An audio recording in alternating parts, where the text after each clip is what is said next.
नमस्कार। भारतीय संस्कृति की महानता और वैज्ञानिकता के बारे में अलग अलग विषयों पर हम सत्संग कर रहे हैं। गायत्री मंत्र को समझने का प्रयत्न कर रहे हैं। इस श्रृंखला में आगे की कड़ी स्टार्ट करते हैं।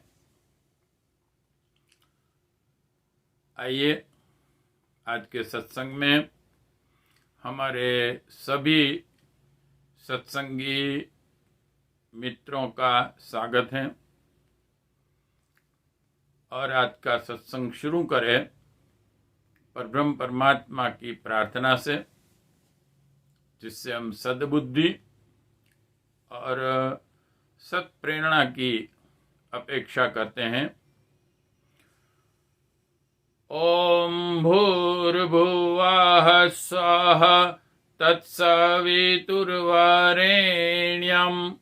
भर्गो देवस्य धीमहि धियो यो नः प्रचोदयात्।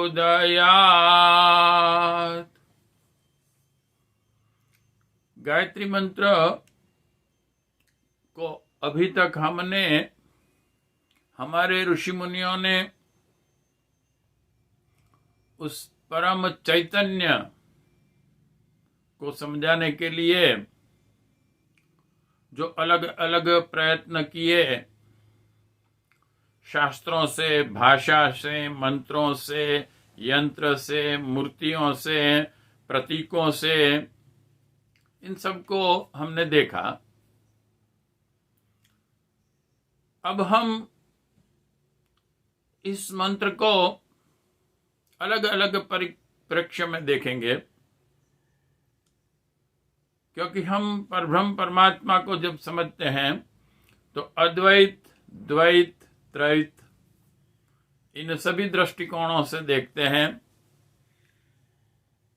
जैसे हमें किसी भी व्यक्ति को हम अपना घर दिखाना चाहते हैं, समझाना चाहते हैं, तो पहले तो ये कहते हैं कि भाई ये पूरा हमारा घर है। उसके बाद हम जब घर में उसे ले जाएंगे समझाने के लिए, तो अलग अलग कमरे दिखाएंगे, उनका कुछ विभाग करेंगे। ये ड्राइंग रूम है, ये किचन है, ये बाथरूम है, ये बेडरूम है। फिर और डिटेल में समझाना होगा तो हम किचन में जाएंगे, तो यहाँ यह कपबोर्ड है, इसमें अलग अलग वस्तुएं रखी हैं, इनके विषय भी अलग अलग हैं। इसी तरीके से परब्रह्म परमात्मा सबसे जो बड़ी थियरी हमारी कही जाती है भारतीय संस्कृति की, जिसमें हम कहते हैं कि परब्रह्म परमात्मा एक ही है। जिसे भगवान कहे, परमात्मा कहें, नाम अलग अलग हैं, फिर भी एक विशेषता रही है हमारी भारतीय संस्कृति में। संस्कृत में प्रत्येक नाम के कुछ अर्थ होते हैं और उस परब्रह्म परमात्मा के भी जो अलग अलग नाम है, परम पूज्य गुरुदेव ने अपने लिटरेचर में समझाया है। इन सभी के अलग अलग अर्थ होते हैं। जैसे कि भगवान का अर्थ अलग है, परमात्मा का अर्थ अलग है, विष्णु का अर्थ अलग है, और ये सभी उस निराकार परब्रह्म परमात्मा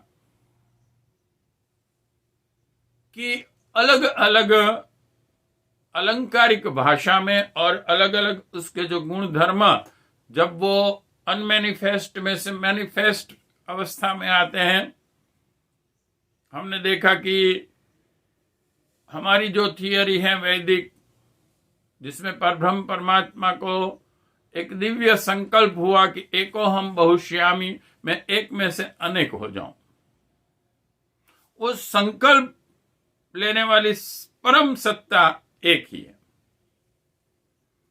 उसके बाद उनके करोड़ों करोड़ों अनगिनत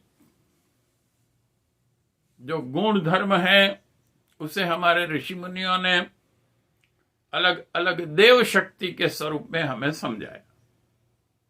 तो आइए ये समझने की अब कोशिश करते हैं कि एक के दृष्टिकोण से जब हम गायत्री मंत्र को देखते हैं, वो क्या है, जब उसे 2 में डिवाइड करते हैं तो ये उसका स्वरूप क्या है, द्वैतवाद। 3 में जब इसे डिवाइड करते हैं और यह दृष्टिकोण से हम उसे देखते हैं तो इसके अर्थ क्या क्या होते हैं, इसके गुण धर्म क्या होते हैं, ये देखेंगे। तो सबसे पहला, जब हम हमारे ऋषि मुनियों की बहुत ही अति उच्च कक्षा की जो विचार शैली है, उसमें उन्होंने यही कहा, और शंकराचार्य जी ने भी आज से 1200 साल पहले वैदिक धर्म का जो सारांश था, ये उन्होंने एक ही कहा कि ब्रह्म सत्य जगत मिथ्या। जो सत्य हमें पाना है तो उससे उसकी चरम सीमा तक हमें जाना पड़ेगा। किसी व्यक्ति को हमें पाना है तो उसकी एक उंगली ले लेंगे तो नहीं चलेगा। किसी व्यक्ति की हमें सेवा करनी है, माता पिता की सेवा करनी है, तो उसके सिर्फ पैर दबाएंगे, इससे बात नहीं बनेगी। लेकिन उनका जो पूर्ण व्यक्तित्व है, उनकी सभी जरूरियातों को हमें पूरी करनी पड़ेगी। इसी तरीके से परब्रह्म परमात्मा को जब हमें समझना है तो उसका पूरा स्वरूप हमें जानना पड़ेगा। और इस स्वरूप को अद्वैत कहकर हमारे ऋषि मुनि यह कहते हैं कि हम जो कुछ भी देखते हैं वो सब परब्रह्म परमात्मा मय है। इनके जो अलंकार दिए गए हैं उसमें से सर्वव्यापकता को बड़ी महत्वता दी गई है। वो सर्वशक्तिमान है, अंतर्यामी है। ऐसे उनके जो कई गुण धर्म है, कैरेक्टरिस्टिक्स, क्वालिटीज उनकी है, वो करोड़ों करोड़ों नामों से उसका वर्णन हमारे ऋषि मुनियों ने किया है। लेकिन वास्तविक स्वरूप जो उनका है वो अद्वैत है। हमारे दृष्टिकोण में जैसे जैसे हम ज्यादा ज्ञान प्राप्त करते हैं, ज्यादा हमारी समझ शक्ति बढ़ती है, ज्यादा हमारी अनुभूतियां बढ़ती हैं, और जो चरम अवस्था आती है जिसे अष्टांग योग में समाधि अवस्था तक कहते हैं, कि जिसे कई शास्त्रों में मोक्ष कहते हैं, कई शास्त्रों में स्वर्ग कहते हैं, कई शास्त्रों में सिद्धि कहते हैं, कई शास्त्रों में कैवल्य अवस्था कहते हैं। लेकिन एक जो चरम अवस्था है विकास की, जिसे चरम अवस्था कह सकते हैं, परब्रह्म परमात्मा को समझना, पाना और उसमें अपने आप को लय कर देना, वो अवस्था है अद्वैत। वास्तविक परब्रह्म परमात्मा क्या है? अलग कहीं पर कुछ भी नहीं है, सब एक है।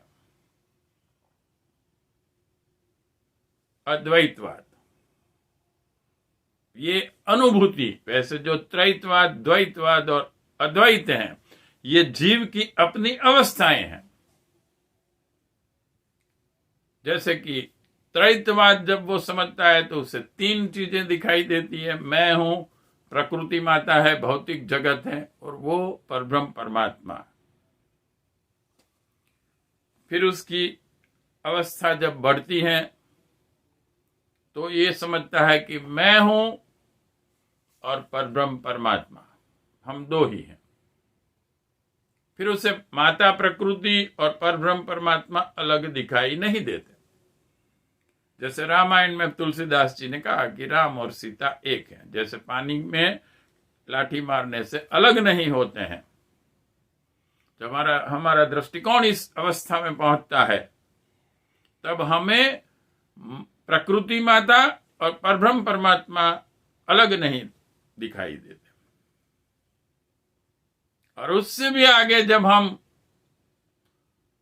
ऊंची अवस्था में अपना स्थान लेते हैं, अपनी प्रगति करते हैं, तब हमें मालूम होता है कि मैं भी परब्रह्म परमात्मा से अलग नहीं हूं। सब एक हैं, सब एक हैं, अद्वैत। लेकिन समझने के लिए जब हम आगे बढ़ेंगे तो सबसे पहले उसको दो विभागों में समझाने के लिए हमारे ऋषि मुनियों ने कहा, ये जो परब्रह्म परमात्मा को समझने के लिए अलग अलग शास्त्रों में इसे द्वैत में समझाया गया। आइए देखते हैं वो क्या है। जो हमारे मूलभूत धर्म ग्रंथ है अपौरुषेय, जिसे हम वेद कहते हैं, 4 वेद हैं, ऋग्वेद, यजुर्वेद, सामवेद, अथर्ववेद, जिसमें परब्रह्म परमात्मा का पूर्ण ज्ञान और पूरे ब्रह्मांड को समझाया गया है। वेदों में इसे प्रकृति और पुरुष कहा गया है। चेतना की जो अवस्था है उसे एक उस संकल्प जिस महासत्ता में उद्भव हुआ उसे पुरुष, और उस संकल्प को क्रियान्वित होने की जहां से शुरुआत हुई, इसे महाप्रकृति और प्रकृति कहा जाता है। इसे हम बहुत संक्षिप्त में आत्मा और शरीर जैसे अलग हैं, चेतन तत्व और स्थूल जगत। स्थूल जगत ये उसकी स्थूलता की ओर की चरम सीमा है, पंच महाभूत से जो बना हुआ है, इलेक्ट्रॉन, प्रोटॉन, न्यूट्रॉन, स्पेस और इलेक्ट्रिक चार्ज, जिसे हमारी भारतीय संस्कृति की भाषा में हम इसे पृथ्वी, जल, अग्नि, वायु और आकाश कहते हैं। पंचतत्व, पंचतत्व में से ये जगत है। तो उसे वेदों में प्रकृति और पुरुष कहा गया, गीता में इसे क्षेत्र और क्षेत्रज्ञ कहकर समझाया गया। नाम अलग अलग होते हैं, समझाने के लिए थोड़ी सी अलग अलग थियरी भी होती है हमारे प्रत्येक ऋषि मुनियों की। और बेसिकली जब हम उसे समझते हैं तब हमें हमारी कंसेप्ट एकदम क्लियर हो जाती है कि वास्तविक में क्या है। उसके बाद पुराणों में उसे लोक और परलोक कहा गया। हम जिस लोक में हैं तो ये भौतिक जगत है, तो उसे पुराणों ने लोक का, और चेतन तत्व जब ऊपर की अवस्था में मृत्यु के बाद भी हम जिसकी अनुभूति करते हैं तो उसे परलोक कहा गया पुराणों में। भौतिक जगत में भी वैज्ञानिकों ने 2 विभाग ऐसे किए हैं, परमाणु शक्ति तथा आत्मशक्ति का स्वरूप दिया गया है, जो संकल्प शक्ति के साथ जुड़ी हुई है। मातृशक्ति के भी 2 विभाग बनाए गए हैं, एक है त्रिपदा और दूसरी है त्रिपुरा। इसके बाद साधना के भी 2 मार्ग हैं अलग अलग। ये दोनों मार्ग वास्तविकता में क्या है इसे संक्षिप्त में समझ ले। परम पूज्य गुरुदेव ने कहा है कि तंत्र, जिसे वाम मार्ग और दक्षिण मार्ग 2 कहा जाता है। वाम मार्ग तंत्र मार्ग परम पूज्य गुरुदेव ने उसे ऐसे समझाया है कि ये जो साधना की पद्धति है, इन दोनों में तंत्र के साधक ये मानते हैं कि पहले हमें भौतिक जगत पर अपना वर्चस्व करना आवश्यक है, भौतिक जगत को समझना आवश्यक है। उसके बाद हम चेतन तत्व को समझने की कोशिश करते हैं। इसलिए हमारे जो षट चक्र हैं उसमें स्थूल जो है वो कुंडलिनी शक्ति है, और जैसे जैसे ऊपर की ओर के चक्र की ओर जाते हैं, मूलाधार चक्र, स्वाधिष्ठान चक्र, मणिपुर चक्र, यहां पर अनाहत चक्र है, विशुद्ध चक्र है, आज्ञा चक्र है, और अद्वैत परब्रह्म परमात्मा के साथ जुड़ा हुआ हमारा सहस्त्रार चक्र है।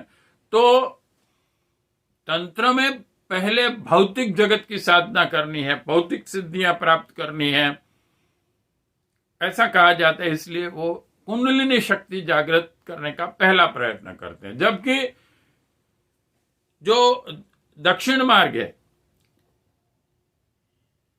उसमें पहले आज्ञा चक्र को जागृत करने का प्रयत्न किया जाता है। चेतना को जाने, जिस चेतना पर पूरा जगत डिपेंड है, उसमें से उसका आविर्भाव हुआ है, इसलिए पहले भावनात्मक स्तर और बौद्धिक स्तर का विकास करके फिर धीरे धीरे उसके आधार पर भौतिक जगत को जानना और उस पर अपना वर्चस्व करने का प्रयत्न किया जाता है। दोनों की अपनी अपनी थियरी है, दोनों अपनी श्रेष्ठता समझाने का प्रयत्न करते हैं, और दोनों में हमारे यहाँ दोनों प्रकार के संत होते हैं, साधु संत होते हैं, उसमें वाम मार्गी भी होते हैं और दक्षिण मार्गी भी होते हैं, और दोनों अपनी प्रगति से उस परब्रह्म परमात्मा को प्राप्त करने का प्रयत्न करते हैं। दोनों मार्ग के अपने लाभालाभ होते हैं। जैसे कि तंत्र मार्ग है, वाम मार्ग है, तो उसमें आप जल्दी से परब्रह्म परमात्मा को प्राप्त कर लेंगे, ऐसा ही लोग कहते हैं, लेकिन वो थोड़ा डेंजरस भी है, क्योंकि उसमें जरा भी गलती हो जाती है तो उसके बहुत बुरे परिणाम आते हैं। जैसे हम भौतिक जगत पर अपना वर्चस्व करने का प्रयत्न करते हैं, इससे हम लाभान्वित तो होते हैं, जैसे इलेक्ट्रिसिटी पैदा कर लेते हैं तो उससे हमें बहुत सारी फैसिलिटीज मिलती है, जीवन अच्छा बनता है। लेकिन जरा भी गलती हमने अगर कर दी, उसे छू लिया ओपन तार को, तो शॉक भी लग जाएगा और मर भी सकते हैं। जबकि दक्षिण मार्ग ऐसा है कि जिसमें थोड़ी देर लगती है, लेकिन कहीं पर भी कुछ बुरा होने की या नुकसान होने की या डेंजरस नहीं है। दोनों की अपनी अपनी साधना, दोनों साधना की अपनी अपनी स्पेशलिटी है, और अपने स्वभाव के मुताबिक हमारे धर्म में सबको चॉइस दी गई है, आजाद हैं सभी साधक कि उनको जो साधना अपने बौद्धिक क्षमता से अच्छी लगे वो करें और परब्रह्म परमात्मा की ओर आगे बढ़े। जीवन को भी दो प्रकार के जीवन आप जी सकते हैं, ऐसा हमारे ऋषि मुनियों ने कहा, दो विभाग, श्रेय और प्रेय। जो भौतिकवादी जीवन है एक, वो ऐसा है कि जिसमें बस शरीर को ही देखा जाता है, और दूसरा जो मार्ग है वो है शरीर को एक साधन समझा जाता है, इसकी मिनिमम आवश्यकताएं पूरी की जाती हैं, जिससे कि उस शरीर की आपको पूरी शक्ति भी मिले, पूरी आयुष्य भी मिले, और उस जीवन काल के दौरान आप परब्रह्म परमात्मा को प्राप्त करने के लिए अपने आत्मा की उन्नति भी कर सके। आप इन दोनों प्रकार के जीवन में से चॉइस कर सकते हैं कि मुझे कौन सा जीवन हम देखते हैं। और इसके लिए कुछ स्टोरी भी हमारे शास्त्रों में है, जैसे कि जो राक्षस होते हैं, असुर होते हैं, जिसे दैत्य कहा जाता है, वो शरीर प्रधान जीवन जीते हैं। वो समझते हैं कि मैं ही शरीर हूं, शरीर को बस आनंदित रखा जाए, उसको मौज मजा की जाए, उसको आराम प्रिय बनाया जाए, और भौतिक सिद्धियां प्राप्त करने के लिए सतत प्रयत्नशील रहते हैं वो लोग। जबकि देवत्व का जीवन जीने वाले व्यक्ति भौतिकता को मिनिमम कर देते हैं, सिंपल लिविंग, हाई थिंकिंग अपनाते हैं और अपने मन, आत्मा यानी कि अपनी चेतना का ऊर्ध्वगमन करने के लिए प्रयत्नशील रहते हैं। इसे जीवन रूपी जो अग्नि कहा गया है, इसके भी दो स्वरूप या तो दो शक्तियां उसकी कही गई हैं। ये हैं स्वाहा और स्वधा। ऐसे हम जब गायत्री मंत्र को दो दृष्टिकोण से देखते हैं, एक ओम और दूसरा समग्र गायत्री मंत्र, परब्रह्म परमात्मा और समग्र सृष्टि, और हम भी उसमें आ जाते हैं। तो इस दृष्टिकोण से इतनी बातें हम समझ सकते हैं, जिसे डिटेल में जैसे हमें समझना है, तो भगवान गीता में हमने देखा कि क्षेत्र और क्षेत्रज्ञ के बारे में भगवान कृष्ण ने हमें समझाया और उसे समझ सकते हैं। अब आइए आगे बढ़ते हैं और 3 के दृष्टिकोण से जब हम समझने की कोशिश करते हैं गायत्री मंत्र को, ये 3 का जो महत्व है वो सबसे ज्यादा है हमारे भारतीय संस्कृति में। इससे कम में भी समझा है और उसे ज्यादा विस्तृत करके भी समझाया गया है हमारी संस्कृति में, लेकिन 3 को सब जगह पर लिया है। अब आगे हम देखेंगे 3 के दृष्टिकोण से हम कैसे परब्रह्म परमात्मा की व्यापक सृष्टि को समझ सकते हैं, कैसे गायत्री मंत्र को समझ सकते हैं। तो ये 3 का डिवीजन जो कैसे बनते हैं, डिवाइड इसे कैसे किया जाता है, हम जानते हैं कि परब्रह्म परमात्मा का जो श्रेष्ठ नाम है, भगवान ने भी गीता में कहा कि मैं एकाक्षर ओम मैं हूं। और अभी हम जानते हैं कि नासा ने ये प्रयत्न जब किया कि सूर्य की आवाज को रिकॉर्ड कर सकें, ऐसे मशीन जब उनके पास आए, एक अति सूक्ष्म आवाजें रिकॉर्ड हो सकी, ब्लैक होल और ब्रह्मांड में से भी जो आवाजें आती हैं उसे उन्होंने रिकॉर्ड किया। तब वो आश्चर्यचकित हो गए कि भाई ये जो भारत का एक सबसे पुराना धर्म हिंदू है, उसमें जिसे ओमकार कहा जाता है, बस ये आवाज ऐसी ही है, ओम, ये सूर्य की आवाज उन्होंने जब की। और इस ओम को जब हम आगे समझने की कोशिश करते हैं, तब यह 3 में पहले डिवाइड होता है। ये 3 जो हैं, जो प्रोनाउंसिएशंस हैं उसके, अ, उ, म बेसिकली, और इन तीनों के अर्थ दिए हैं हमारे वेदों में। विराट, हिरण्यगर्भ और ईश्वर प्राप्ति। जिसे गायत्री मंत्र में जब ओम को पहला विस्तृत किया जाता है, भूर्भुवः स्वः, 3 व्याहति। परब्रह्म परमात्मा का स्वरूप पाताल, पृथ्वी, स्वर्ग सर्वव्यापक है। सबसे पहला हमें यह समझाया गया। अद्वैत,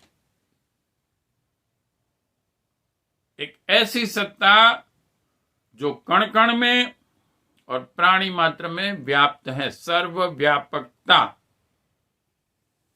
और इस 3 भूर्भुवः स्वः इसको फर्दर आगे जब समझाने के लिए विस्तृत किया गया तो गायत्री मंत्र के 3 पद है। तत्सवितुर्वरेण्यम भर्गो देवस्य धीमहि धियो यो नः प्रचोदयात्।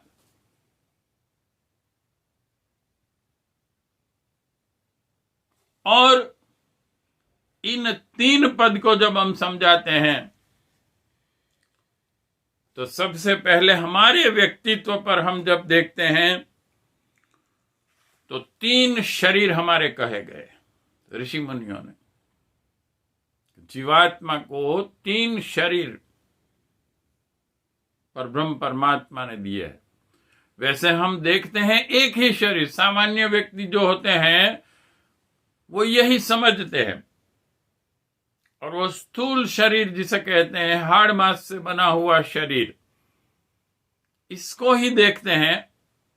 और व्यक्तिगत तरीके से भी वो यही समझते हैं कि मैं ये हूं, बस मैं ये जो हाड़ मांस का बना हुआ शरीर है मैं वही हूं। इससे आगे जहां तक पशु अवस्था होती है वहां तक तो यही समझते रहते हैं। तो ये स्थूल शरीर, सूक्ष्म शरीर और कारण शरीर, ये 3 शरीर जीवात्मा को दिए हुए हैं, जिसमें स्थूल शरीर हाड़ मांस से बना हुआ, सूक्ष्म शरीर ज्ञान, ज्ञान से जिसका निर्माण हुआ है, और कारण शरीर जो हैं, कारण शरीर भावनात्मक है, जिसमें भावनाएं होती है। भावना हम देखते हैं किस व्यक्ति में प्रेम ज्यादा है, त्याग बलिदान के भाव है, किसी में गलत भावनाएं भी होती है, द्वेष, ईर्ष्या, लेकिन ये सब हैं उस शरीर से जुड़ा हुआ। भावनात्मक स्तर क्या है? तो 3 शरीर जो हमारे हुए, स्थूल, सूक्ष्म और कारण, ये सबसे पहला हमारा व्यक्तित्व गायत्री मंत्र ने हमें समझाने का प्रयत्न किया। और इसी 3 को हम समझते हुए अब आगे बढ़ते हैं। ये 3 शरीर हैं, तो इन 3 शरीर को जागृत करने के लिए इसके अंदर 3 शक्तियां जागृत होती हैं, ओजस, तेजस और वर्चस। इन 3 शक्तियों को हमें अलग अलग साधना से जागृत करना है। तो आइए अब आगे देखते हैं कि इसके बाद इन 3 को जब विस्तृत करते हैं तो आगे हमें क्या मिलता है, हम इसे समझने की कोशिश करते हैं। इन 3 शरीर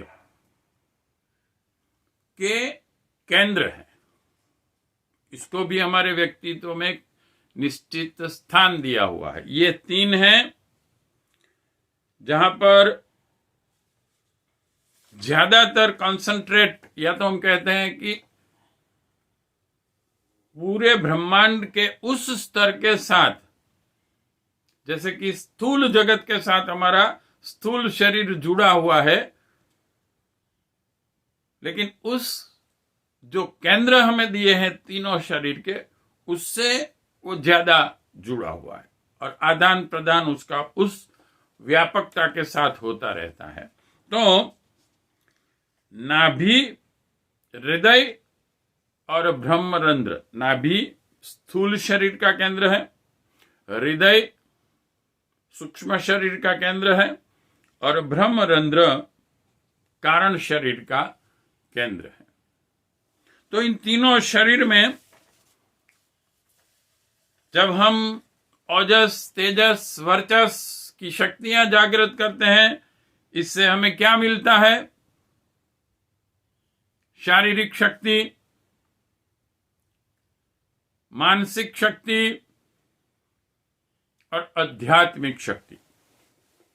इन 3 को हम जागृत करते हैं, और इससे हम 3 योग संपन्न करते हैं। एक दूसरे के साथ ये सब जुड़ा हुआ है। तीन का मतलब जो जो भी तीन चीजें हैं हम देखेंगे। तीन योग हैं, कर्म योग, ज्ञान योग, भक्ति योग। योग का मतलब है जुड़ना, परब्रह्म परमात्मा के साथ जुड़ना। और इस प्रक्रिया के लिए यह तीन साधनात्मक प्रक्रियाएं हमें दी गई हैं। कर्मयोग स्थूल शरीर से जुड़ा हुआ है। हम शरीर से जीवन के सभी कार्य करते हैं। फिर ज्ञान योग वो सूक्ष्म शरीर के साथ जुड़ा है। प्रत्येक व्यक्ति का अपना ज्ञान का एक स्वरूप होता है, एक निश्चित क्वांटिटी में उसके अंदर ज्ञान रहता है। जैसे कि कोई डॉक्टर है तो उस विषय में उसके पास ज्यादा ज्ञान है, हालांकि दूसरे व्यक्तियों के पास कम होगा। इसी तरीके से हम कह सकते हैं कि भाई इसका सूक्ष्म शरीर विकसित है, जिसके पास जितना ज्यादा ज्ञान है। और तीसरा भक्ति योग जो है वो कारण शरीर से जुड़ा है। ये भावनात्मक परिष्कार करता है व्यक्ति के अंदर, क्योंकि भावनाओं का भी परिमार्जन करना आवश्यक है। आपका भावना का स्तर क्या है, उसे कैसे विकसित करना चाहिए, और उसके लिए भी हमारे अध्यात्म में कई साधनाएं दी गई। वैसे हम आगे देखेंगे कि डिटेल में इसे समझाने के लिए इन तीनों शरीर को फर्दर उसके डिवीजन किए गए हैं और डिटेल में समझाया गया है।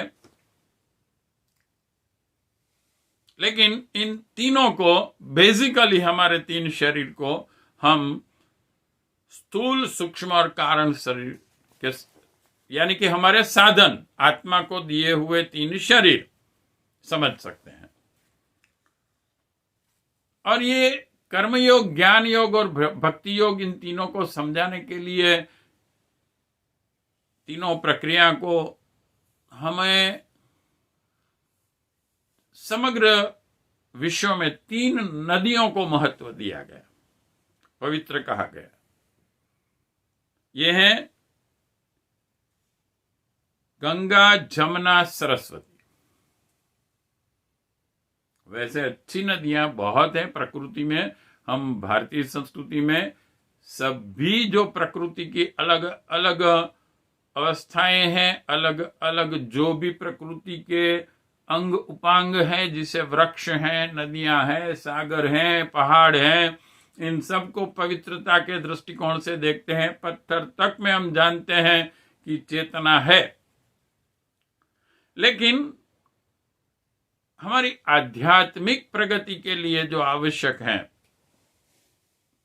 जैसे कि प्रत्येक पुस्तक में ज्ञान होता है, लेकिन हमने वेदों को सर्वोच्च पुस्तक का स्वरूप दिया, क्योंकि उसका जो ज्ञान है वो सर्वोच्च अवस्था का है।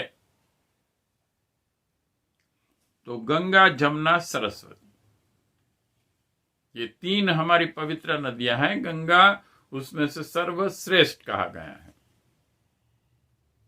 और ऐसा नहीं है कि ये सिर्फ हमारी भावनाएं ही होती हैं, लेकिन जब आज पूरी दुनिया में, पूरे विश्व में साइंटिफिक रिसर्च कर भी जब गंगा का पानी देखा गया, तो हजारों लाखों साल से जब हम हिस्ट्री भी देखते हैं तो इतिहास में भी विदेशों से जो जलयान आते थे समुद्र में, उनके यात्री भी यही कहते थे कि भाई हम जब वापस जाते हैं हमारे देश तो हम गंगा का जल लेके जाते हैं, क्योंकि इसके अलावा कोई भी जल ऐसा नहीं है कि जो हमारी ये लंबी यात्रा के दौरान सलामत रहे। सब जल ऐसे हैं कि बिगड़ जाते हैं। तो गंगा जल की कुछ वास्तविक और साइंटिफिकली भी जीवन उपयोगी चीजें उसमें है। हमारे ऋषि मुनियों ने ऐसे ही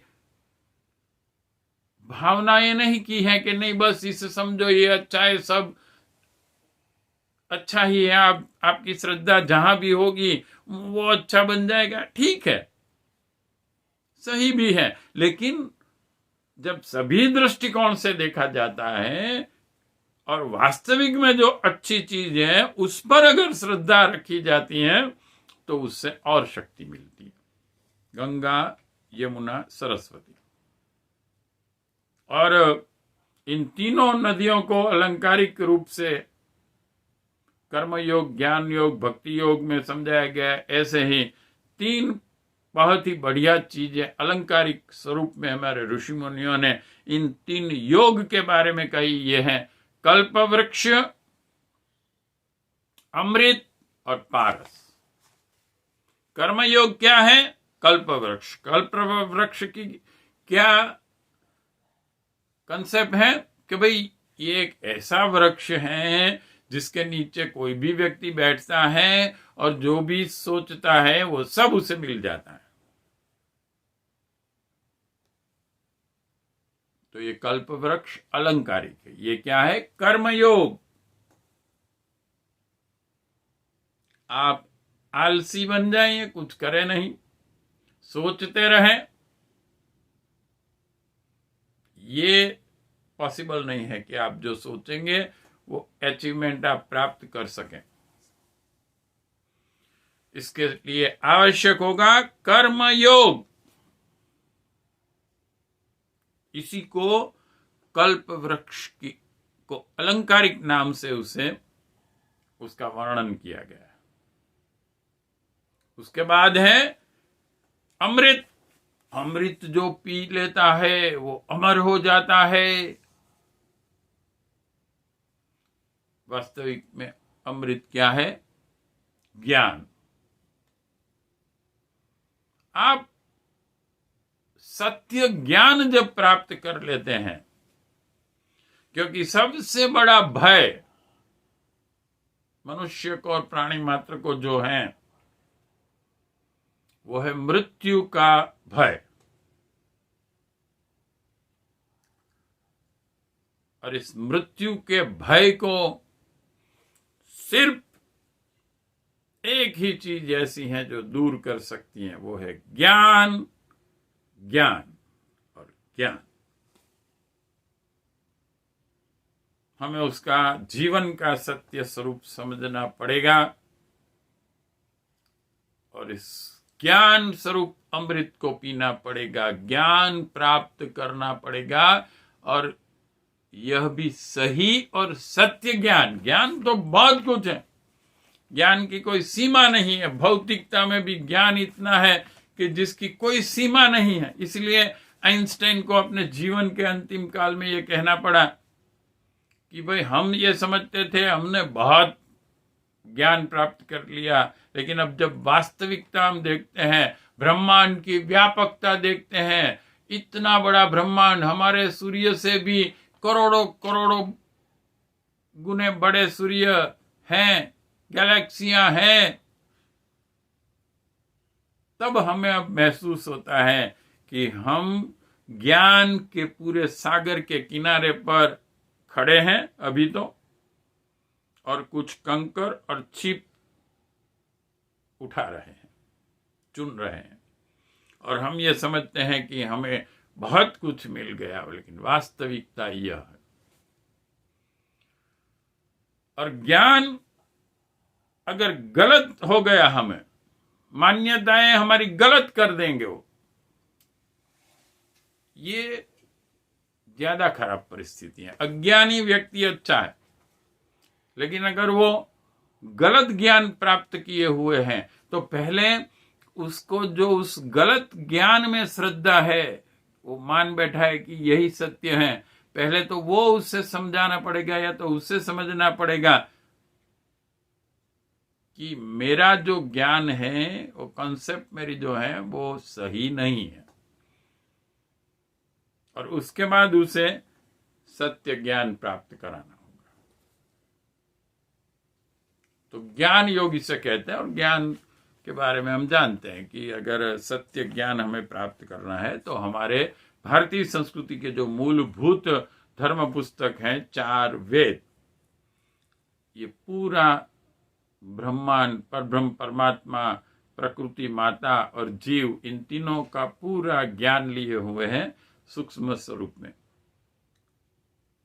जिसे हम ये कहते हैं, जैसे आइंस्टाइन ने एक छोटा सा सूत्र दिया, E=mc², इतना ही है, छोटा, लेकिन उसमें बहुत सारा ज्ञान छिपा हुआ है। ऐसे पूरा ब्रह्मांड का ज्ञान सूत्र स्वरूप में वेदों में दिया, और उसके बीज, वेदों का बीज जिसे कहा जाए, जैसे बीज में से वृक्ष होता है पूरा, उसे गायत्री मंत्र कहा गया। गायत्री मंत्र इसीलिए वेद माता भी कहा जाता है। तो अमृत, ज्ञान योग, गायत्री मंत्र, इस ज्ञान योग को जब हम गायत्री मंत्र को विस्तृत करके समझते हैं तब वेद के स्वरूप में हमारे सामने आता है। उसके बाद है पारस। पारस एक अलंकारिक भाषा में जिसे कहा जाता है, ये कहा गया है कि पारस अगर लोहे को स्पर्श भी कर लें तो वो लोहा सोना हो जाता है। ये पारस क्या है? पारस है भावना, प्रेम। अलग अलग जो भावनाएं हैं उसमें प्रेम को सर्वोच्च स्थान दिया गया है। पर ब्रह्म परमात्मा को भी प्रेम का स्वरूप समझा जाता है और उसे इसलिए माता के प्रेम से हमारी भारतीय संस्कृति में उसे समझाने की कोशिश की है, क्योंकि वो अपने आप में इतनी महान शक्ति है कि इसे पहले साधक को कोई सिंबल या तो कोई उसके नजदीक की चीज से ही समझाना पड़ेगा। तो उसके लिए हमारे ऋषि मुनियों ने जिस पर अपनी पसंदगी रखी वो है माता का प्रेम। माता का प्रेम सबसे बढ़िया प्रेम अपने बच्चे की ओर, अपना सर्वस्व न्यौछावर कर देती है। अभी एक YouTube पर अच्छी क्लिप आई थी, वीडियो, जिसमें कुछ एक हिरनी पानी पीने गई, उसके साथ उसका छोटा बच्चा था।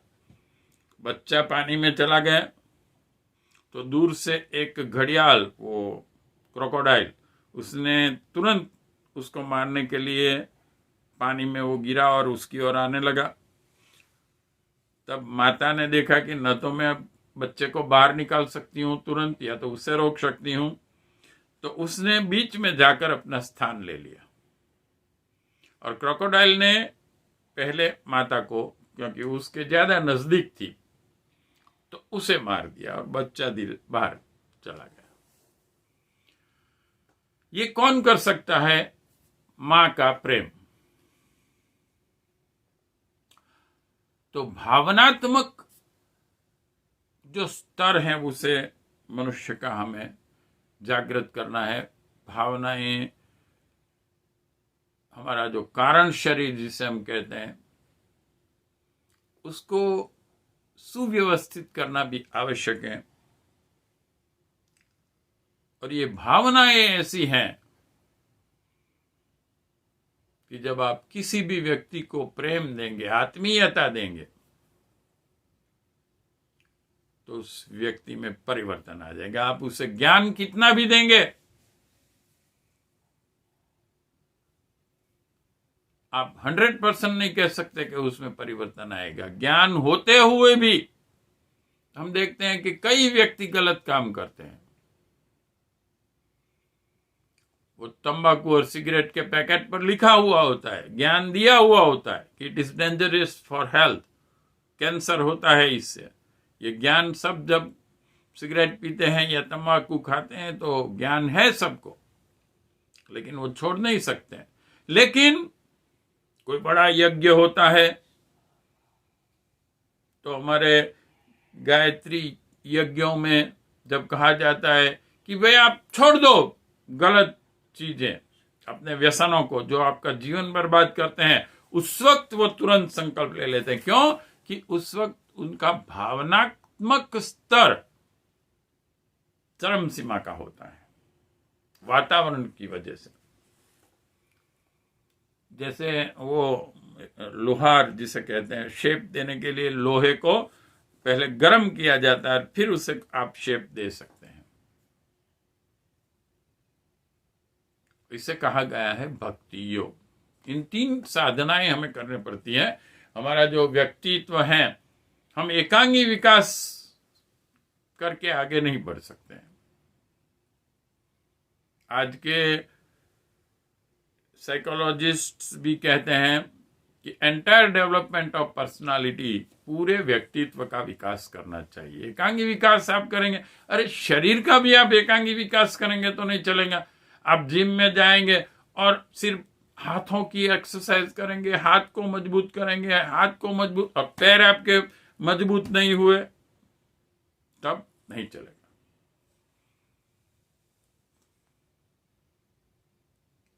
एंटायर डेवलपमेंट ऑफ पर्सनालिटी, समग्र विकास, और इसके लिए इन तीनों शरीरों को विकसित करना हमारी भारतीय संस्कृति में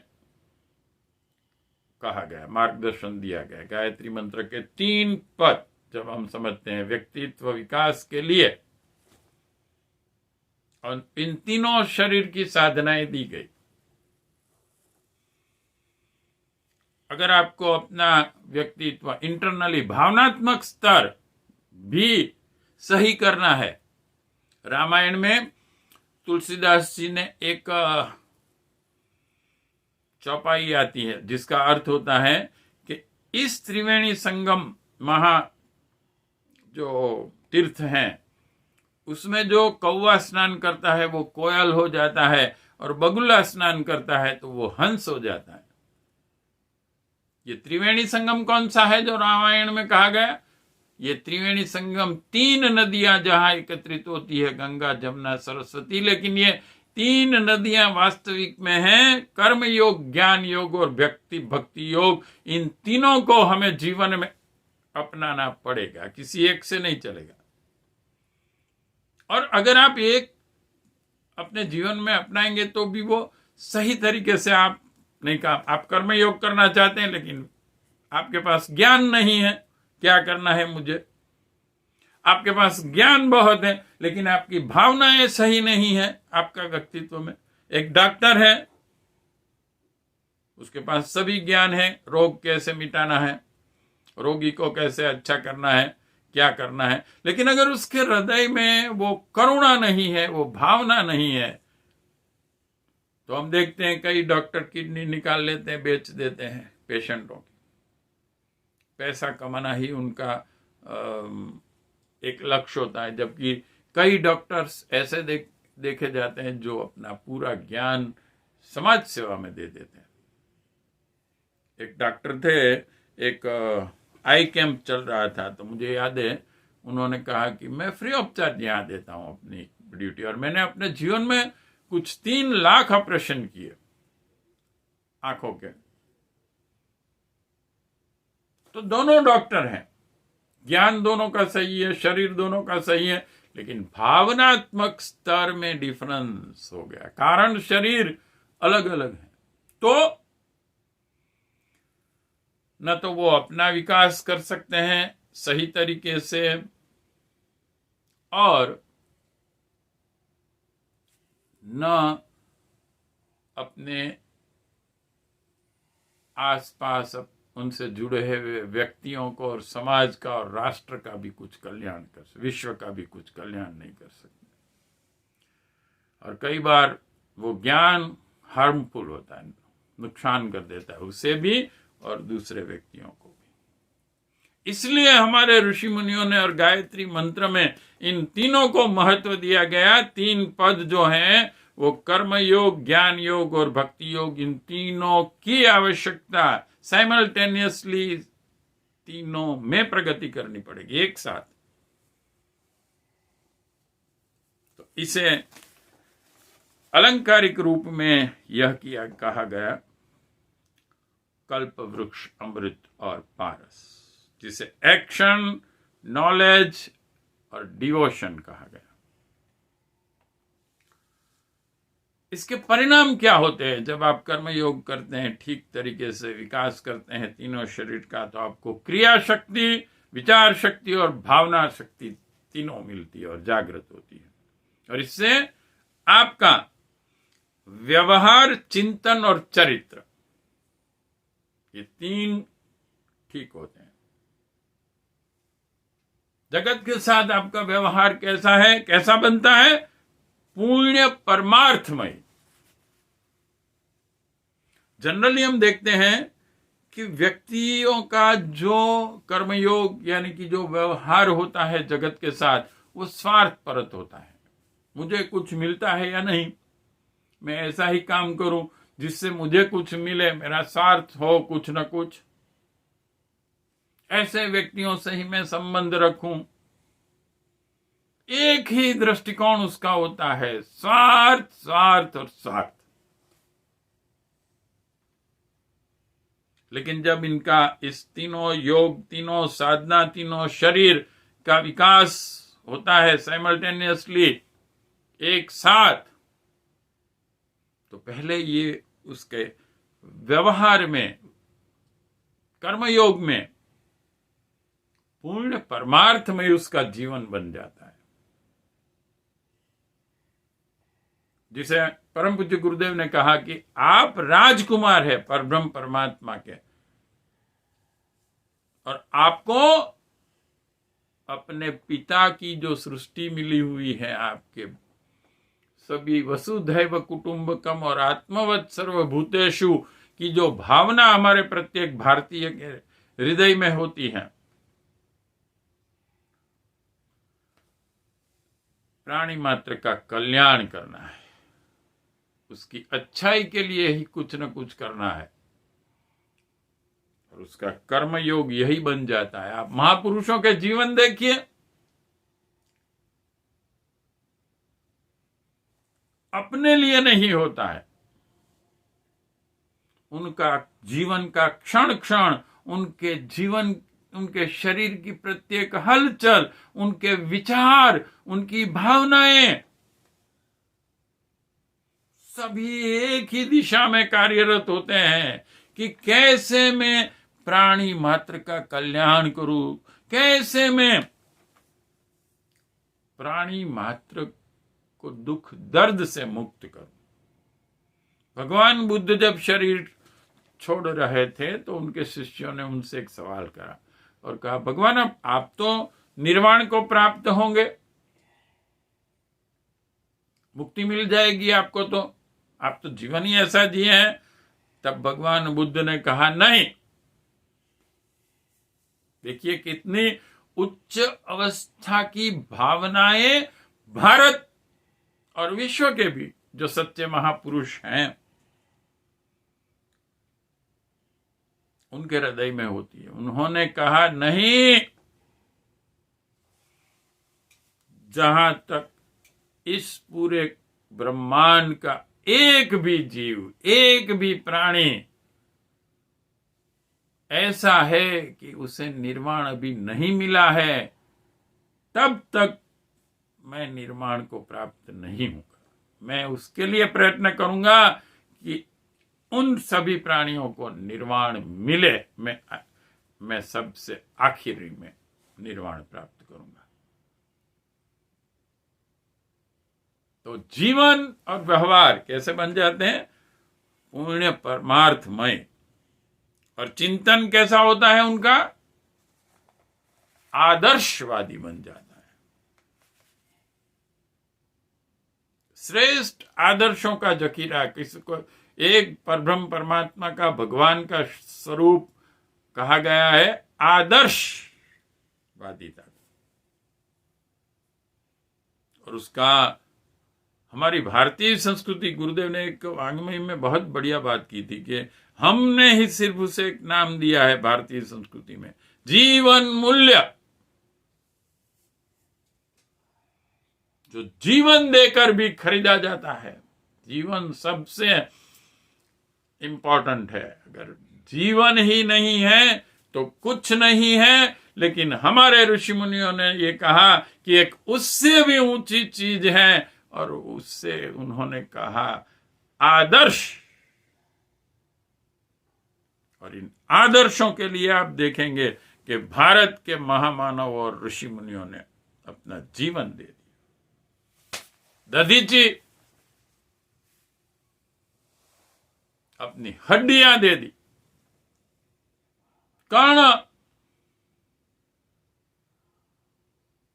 जिससे वो कभी मर न सके, ऐसा प्रोटेक्शन उसे मिला था, उसे भी उसने दे दिया। आदर्श, अच्छे विचार। तो सतत चिंतन कैसा चलता है? वैसे तो सामान्य व्यक्ति जब साधक अवस्था में होते हैं, या तो अलग अलग जो अवस्थाएं, मेनली 3 अवस्था कही गई है, उसमें गिरी हुई अवस्था में होता है जीव, तब उसे 6 दुश्मन कहे गए हैं उसके, काम, क्रोध, लोभ, मोह, मद और मत्सर।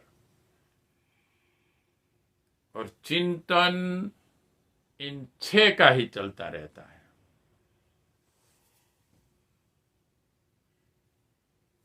सबसे पहला काम। आप देखिए, कभी आप साधना में, हमारी साधना में ये कहा गया है कि आप दृष्टा बन जाइए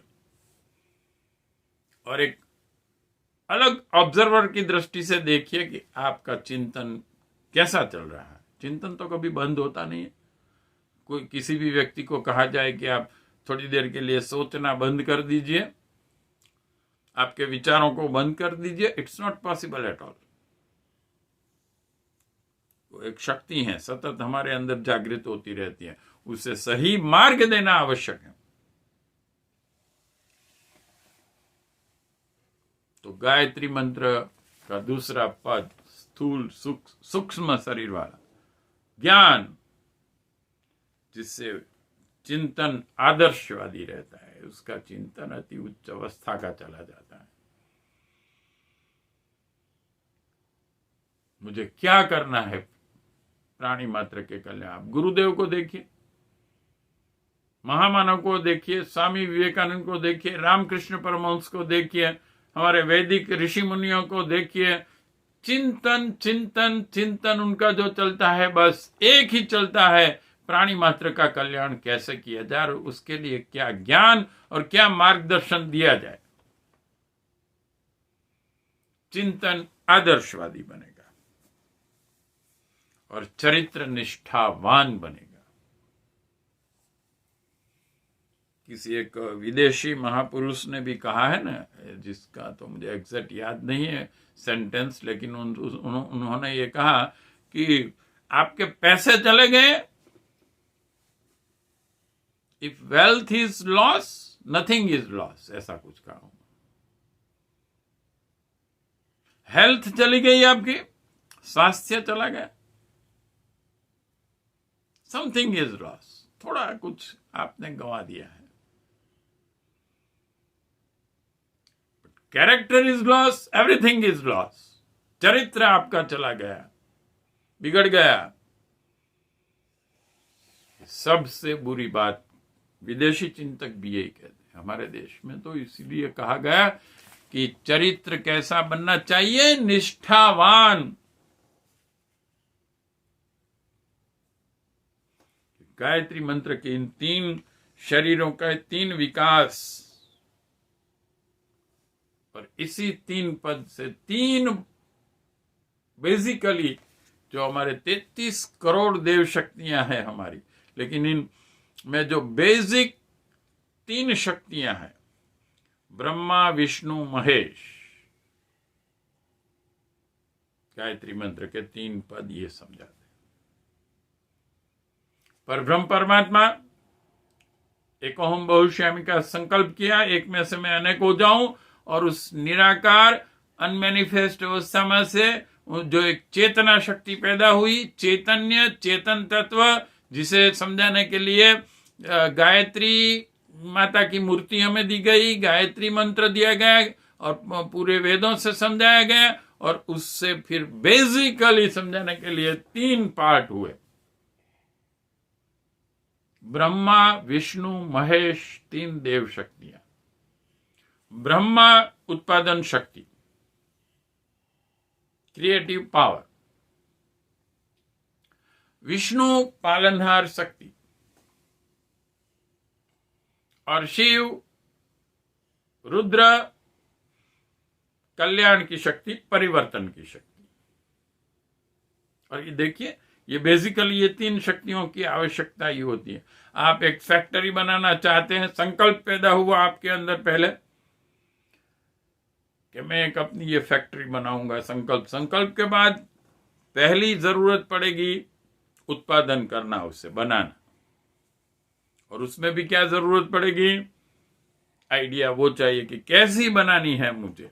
इसलिए जब निराकार परब्रह्म परमात्मा में संकल्प पैदा हुआ, मैं एक में से अनेक हो जाऊं, तो समग्र प्रकृति माता महाप्रकृति ने सक्रिय होकर पहला काम यह किया उत्पादन का। एक कोटि कोटि ब्रह्मांडों का और जीव मात्र का अपने अंश बनाकर परब्रह्म परमात्मा ने निर्माण किया।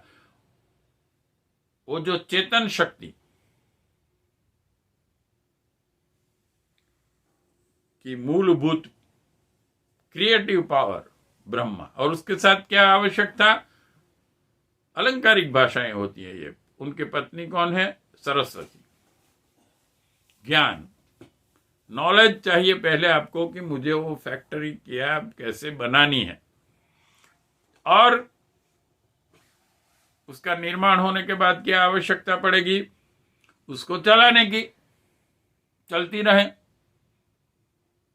पूरा ब्रह्मांड, कोटि कोटि ब्रह्मांड जब बन गए तो उसे चलाना, कांस्टेंट चलते रहना आवश्यक है। उसके नीति नियम और उसकी शक्तियां कार्यरत होगी विष्णु भगवान। और जो भी मशीन चलती है कुछ न कुछ चलता है,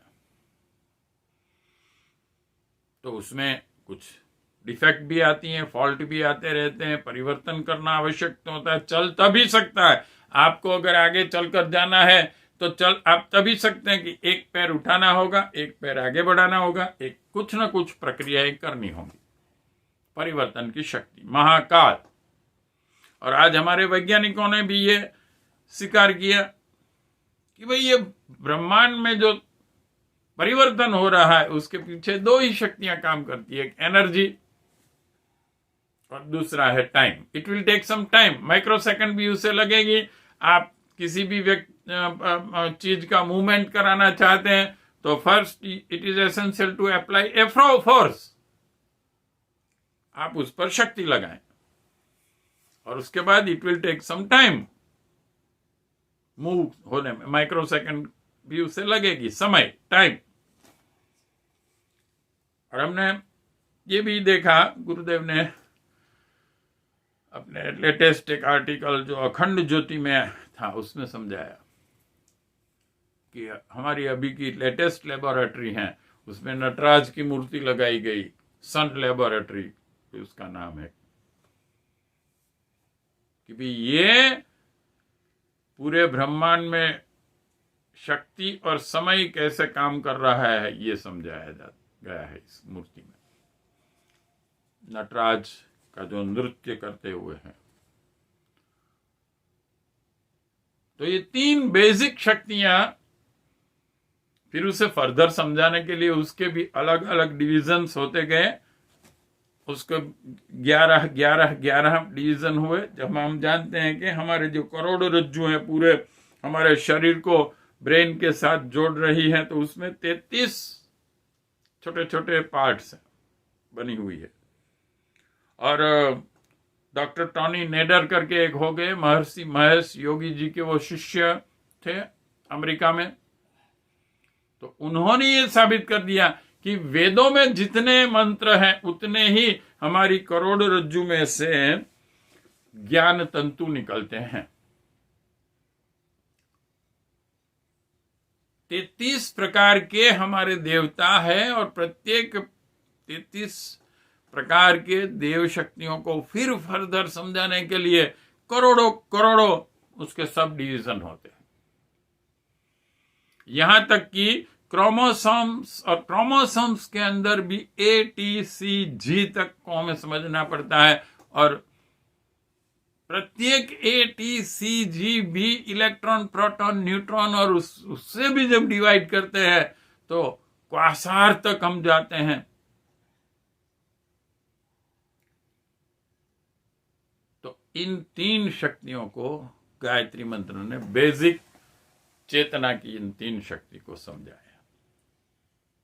ब्रह्मा उत्पादन शक्ति, विष्णु पालनहार शक्ति, शिव परिवर्तन की शक्ति, जिनके साथ जुड़ी हुई है माता सरस्वती, लक्ष्मी, कालिका।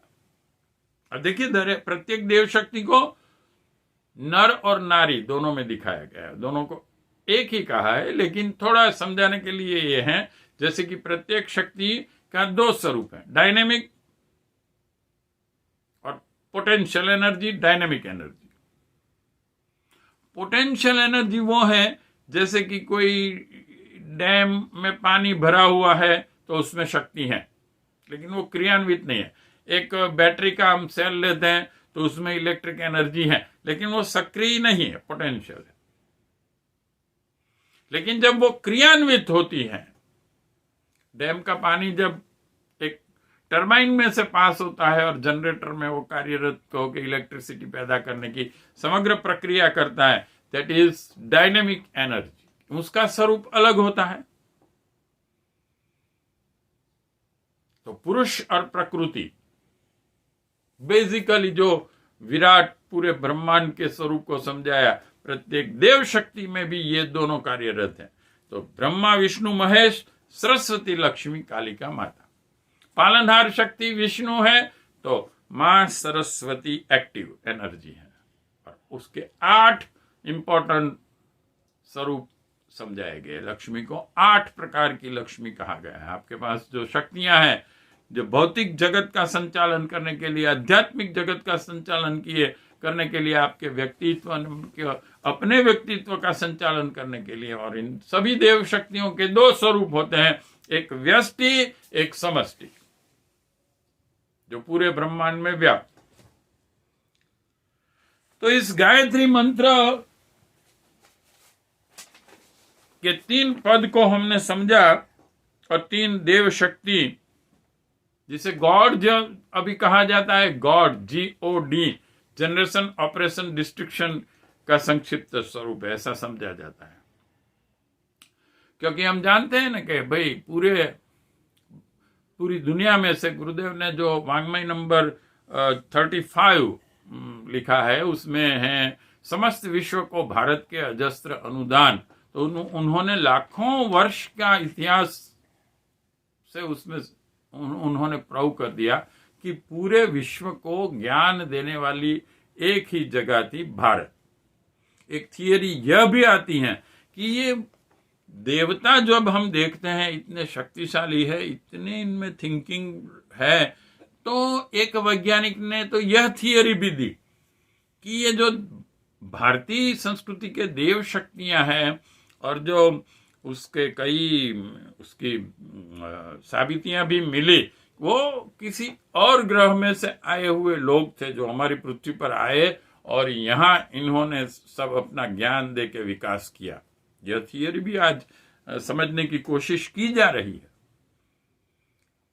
कि जो डिस्क्रिप्शन भारत के देव शक्तियां अलग अलग हैं और उनकी जो एबिलिटीज, इनका जो नॉलेज है, इनके शास्त्रों में जो नॉलेज है, क्योंकि आप देखिए जर्मनी हम सबसे ज्यादा हमारी पुस्तकें वगैरह ले गए, तो संस्कृत की डिग्री लेने के लिए भी आज हमें जर्मनी जाना पड़ता है।